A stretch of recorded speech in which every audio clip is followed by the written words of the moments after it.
The 3 parts of classroom rules that I have learned about in classroom management and will use in my classroom is prevention, action, and resolution.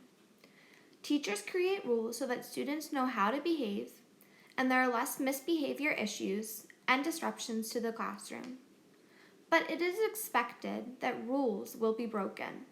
Therefore, it is important to have action and resolution when rules are broken to maintain structure and order in the classroom and to ensure that students learn from their misbehavior. I will create and establish rules with my students. Depending on their age, I may need to give them more guidance when brainstorming rules that are effective and appropriate. I will use the 4 headings for classroom rules from my classroom management class: taking care of ourselves, taking care of others, taking care of our classroom and materials, and taking care to do our best work. Students will brainstorm specific rules underneath the headings. I will model how to reframe classroom rules in a positive way, like saying, use walking feet in the hallway instead of do not run in the hallway. For older elementary students, they can write their rules on Post-it notes and stick them underneath the rule headings to share.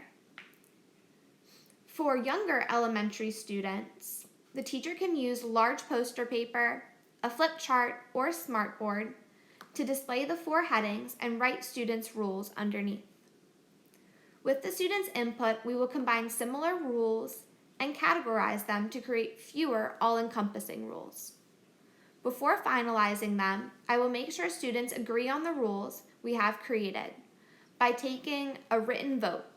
Students will circle on a piece of paper a thumbs up, which means they agree, or a thumbs down, they disagree. And if they disagree, there will be a line for suggestions to add to our classroom rules. The teacher will consider the students' suggestions and add to the classroom rules if appropriate. By giving every student a voice in creating classroom rules, I believe it increases their sense of ownership and responsibility over their classroom rules. The set of rules that students will create each year in my class are different from the year before and will be different than the year after. These classroom rules will be named after the class, such as the class of 2020 to 21 rules, because they were created by those students. Also, I will conduct weekly classroom meetings on Friday afternoons where students can discuss any issues or questions related to school. At these meetings, students are encouraged to discuss their feelings on the success of their classroom rules. This demonstrates to students that the rules are created for them, and if agreed upon, they can be adjusted to their changing needs or feelings.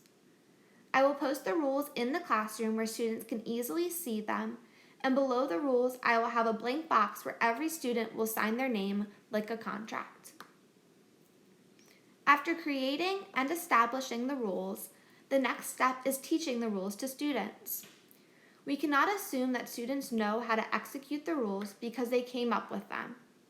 I believe in following a gradual release of responsibility model to teach students classroom rules. I will start by modeling the rules for students and thinking aloud while modeling.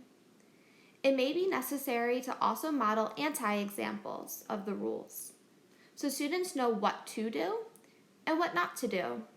Then I will model the rules again, but this time I will follow the guidance of my students as they repeat my directions and tell me what to do. Next, it is my students' turn to act out the rules, and I will give them lots of feedback as they practice. Finally, they will practice the rules in real time, and I will give minimal feedback if needed. By creating rules that are personalized to the class, it supports my belief that effective discipline is not a one-size-fits-all model. Students come to school with different discipline backgrounds and an understanding of rules which affect their ability to comply with standard classroom rules. The 4 headings for classroom rules guarantee the safety and well-being of students at school, while the student-made rules make sense to the children and align with their beliefs.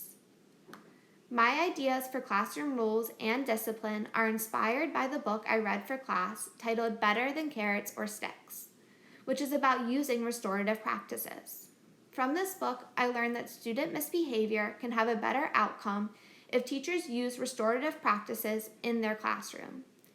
I know that as a teacher, I will avoid using shame and humiliation to discipline students because these actions emotionally damage students, ruin their trust with the education system and school relationships, and lead to more severe misbehavior. Restorative practices let students know that misbehavior does not define their character, and with support, they can restore problems caused by their behavior.